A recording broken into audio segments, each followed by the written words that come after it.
Hi, I'm Brian Orlando. With me today is my guest Ron Goldstein, political pundit, political advisor.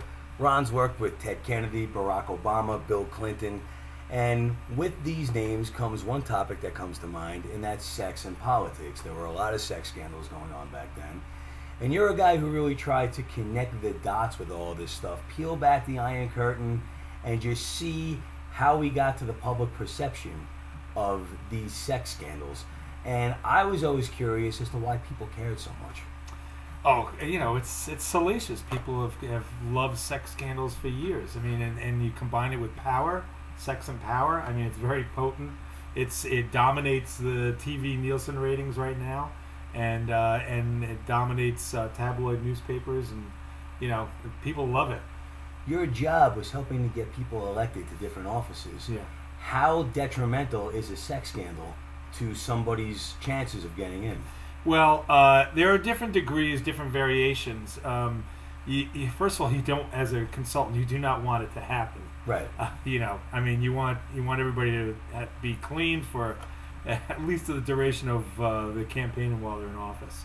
But then it depends. I think the biggest delineation is the people who have made a public persona of themselves as being a clean living person, maybe a religious person, or maybe as far as criminal justice goes, they're clean law type people, law and order type people, versus the people who are like, they give you a little wink and they go, hey, I'm not perfect, but I'm going to get things done for you. But wasn't Bill Clinton that way? Wasn't Bill Clinton a guy who never seemed to be perfect? And then all of a sudden, we had all of these jobs and things were going well, and he took a nosedive over a cigar. Why did people care so much? People were interested in the story, but if you remember, they basically forgave Clinton. I mean, they impeached him, but they couldn't get him out of office. Right. And I had him in mind when I was building that character when I said the wink and nod. And here the difference between, like, say, him and Eliot Spitzer, where Spitzer built his whole platform on law and order, right, and how he's going to fight corruption, he's going to fight people who feel like they're above the law, and he's going to bring them down to within the law. Reforming greed, right, wasteful spending, right, at a corporate level, right, and then you found out he spent $80,000 on hookers. Right. So for him, he couldn't even win the city controller race. Right. He's basically he's not marketable anymore. But Bill Clinton career in politics done? I think so. He couldn't even win city controller. Okay. I don't think. He's got a bright future. Don't cry for him. He's got a lot of money, and he is a very successful person. He'll be a very successful person. I worked for him a couple of times. I actually admire him, except for the private life that he put all over the tabloids. Here's the thing. But Bill Clinton, someone like that, they can have 9 lives. They can keep going. Anthony Weiner was kind of the same way, yelling at people, "Don't you do this? Don't you do that?" And meanwhile, he's on the internet. But was what Weiner did so bad? In the grand scheme of things, you had presidents having affairs in office. We haven't even gotten into the Kennedys yet, and they seem to get a free pass throughout time. Here's Anthony Weiner sending naked pictures of himself to another woman, and all of a sudden, he's unelectable. Well, that's the big debate, isn't it? It was last year when you had Spitzer and Weiner running for offices. That's the big debate. Did Weiner never actually had contact with anybody, but yet every underage girl, every underage daughter in America, or in this case, New York City, could go on the internet and see this. So it was a huge violation, but it technically wasn't a violation of law, wasn't a violation of nuptials that you take or anything like that. Whereas opposed to Spitzer, who actually did go outside of the marriage, actually did have contact with hookers. With hookers, yes. So you can debate which one is worse, and it's a good, healthy debate. It's interesting. I don't know how much it amounts to, but it's a good, fun debate. The problem with there's other problems with Weiner. The major thing is that he got caught twice. He said he wasn't going to do it again, and he did it again. And the other thing is he ran for the same office that he originally intended to run for.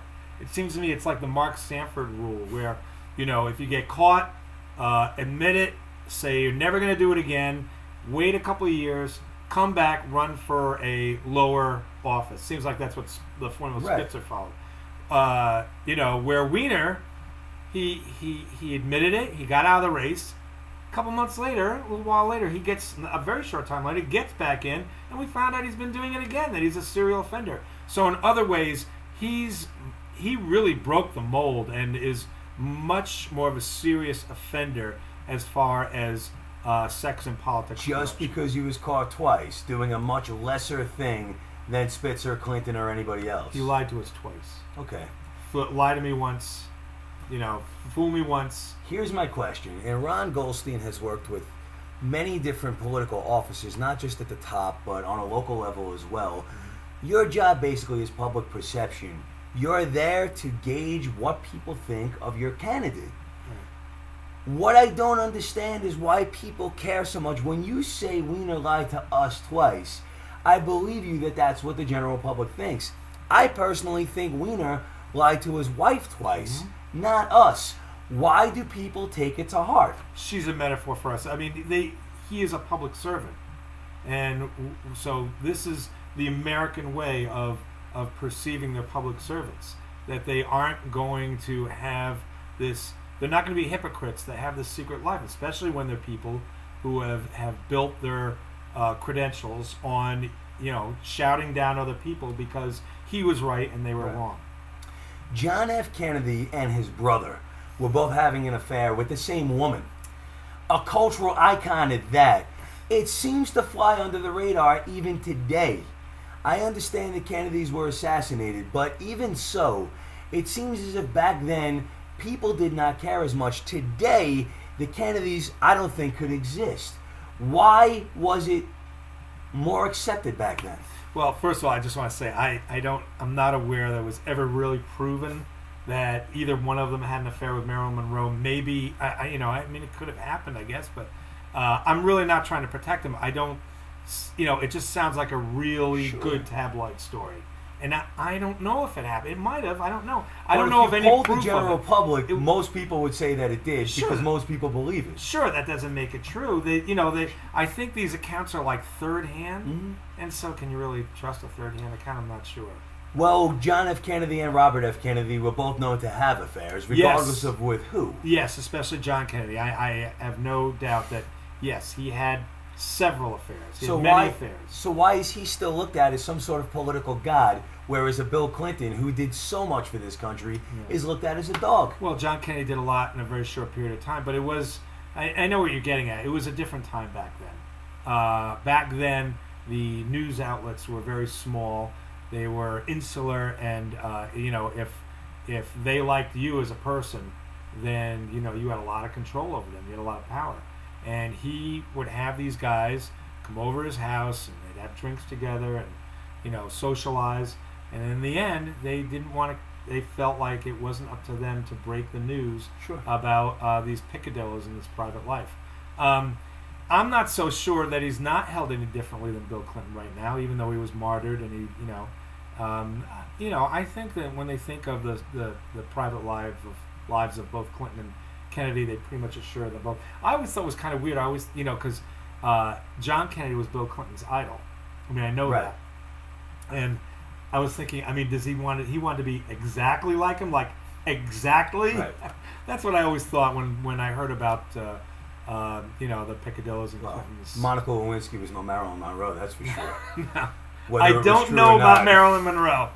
I do know I did hear that there were interns. She was no Jackie O either. They were interns, and with John Kennedy, so maybe he was following the same formula. And from what I heard, you can look in the tabloids. There's always rumors about him with very pretty starlets too. Clinton.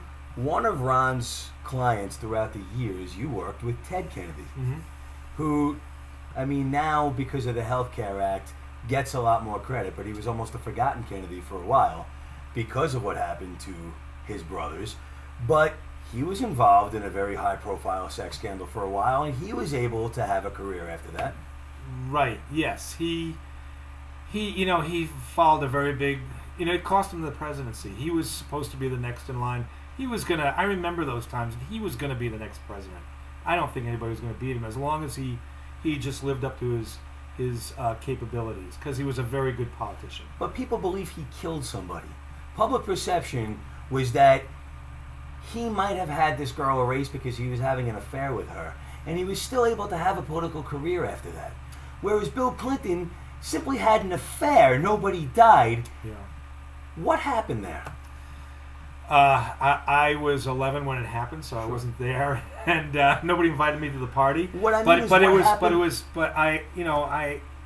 I can't say that I know what happened, but I did hear, again, I worked in the office, and I'm not going to go into it, but I did hear a story that's different from what's come out, that that he didn't intend to hurt anybody. As a matter of fact, I heard that he didn't know she was in the car. Well, here's the thing. What happened to the general public that they were able to put aside rumors about Ted Kennedy, but weren't able to put aside something like Anthony Weiner, who simply was involved in a texting scandal, let alone the death of a girl? To paraphrase Lloyd Benson, Anthony Weiner, you're no Ted Kennedy. I mean, that's the best way to answer that. You know, he was part of a martyred family that did so much. It was very beloved. It cost him the presidency, but and they didn't know if he was going to be able to survive re-election to Massachusetts. But up there, his family is so revered that he did it just right, and they were able to overcome it. He looked really contrite. He went on his hands and knees, basically, constituents up there. But also, Ted Kennedy has always done a very important thing where he takes care of his constituents. He had a very huge record of that. The people needed the help the most. That's who his office would help the most. I was in that office. I was part of that. And so they were not, if he wanted to run for re-election, they weren't going to let, as long as there were no other facts that came out, he was not going to let that, they were not going to let that get in the way of his re-election. You worked with Weiner too, correct? I did an event working with Weiner where when he was working with Chuck Schumer, and I was working with Vice President at the time, Al Gore, and we worked on a fundraiser together. Weiner never came across as a likable guy. And I will admit that. Even through the camera. Yes. You know, whereas the Kennedys, they were charming. They swooned you. Right. Even me, watching, videos 50 years later, they got me pumped. Right.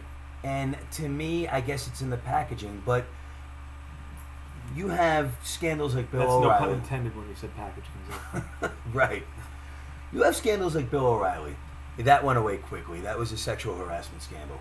Rush Limbaugh and the pills. Right. You had rumors going around about George W. Bush that I remember about him having a liaison with a hooker in a Best Western bathroom. They all go away. Why do Democrats seem to care more than Republicans about this stuff? Republicans want to win. With Republicans, it's about winning. With Democrats, it's about governing. And we are very conscientious about not appearing to be hypocrites. Republicans will take a measure of the person, and if it's going to cost them the election, they'll get rid of them. Right. If they think that the person will win, they'll keep them around, and they just gloss over the whole thing. There's a long list of Republicans and Democrats as well, obviously, that have been involved in stuff like this, and these guys seem to survive. Mark Sanford followed a very good formula, which a lot of other people I think are going through right now, which I mentioned earlier. But you got people like Senator Vitter, who's now running for governor, Sure. and he seems to get around it too. But it just, all these people who, you hear about someone who actually had a homosexual liaison, and they're militant anti same-sex marriage Right. or anything like that. I mean, the hypocrisy that goes on, I have to say, in the other party is just appalling. Ted Haggard, Larry Craig. There are names that just start spilling out of my head. Right. And Dick Cheney, he has a daughter who's gay. Until she came out, he never mentioned it. He was always never did anything for gay rights. And now, I guess you got to hand it to him that now that she's come out, he has softened his stance. To his credit, he has come out and said that he believes gay Yes. people should get married. Yes. Again, once you have kids, it puts everything else in perspective. Yes. There are others, though, Republicans that I won't mention by name, but that I know have gay children, you never see them. It's like they get banished because of the perception. Right. And again, it all comes back to sex. Right. What I don't understand is, again, the general question I have is why do we care so much? But why don't other countries, while the Clinton scandal was going on, a good friend of mine called me from Spain. They were showing a American news feed at a bar, and they were laughing at us as all of this breaking news came out about Bill Clinton and Monica Lewinsky. Their presidents, their prime ministers, they have known mistresses. Right. Why don't people care there, and why do we care so much It's here? different culture. It's a different culture. And also, if you're a Democrat doing it, the Republicans are always there to say gotcha. And I think, I mean, it's no secret. This is something for Oprah or Ellen or something. I think that, Americans are more hung up on sex, me included, than my European counterparts. It's just the way we're built, I guess. Ron writes a blog, Ron Goldstein, political pundit, at WordPress.com. His Twitter is Ron at Free Media Inc. You write a lot about what pisses you off in the news, what pisses you off about the way the news is broadcast. So how I'll leave off is this. You are a guy who is in charge of a lot of political candidates. How would you work the media today if you had to represent an Anthony Weiner? I wouldn't. I would tell him not to run. He's not electable. So it's really that bad? We didn't even mention, I've been dying to mention this all through this, the name.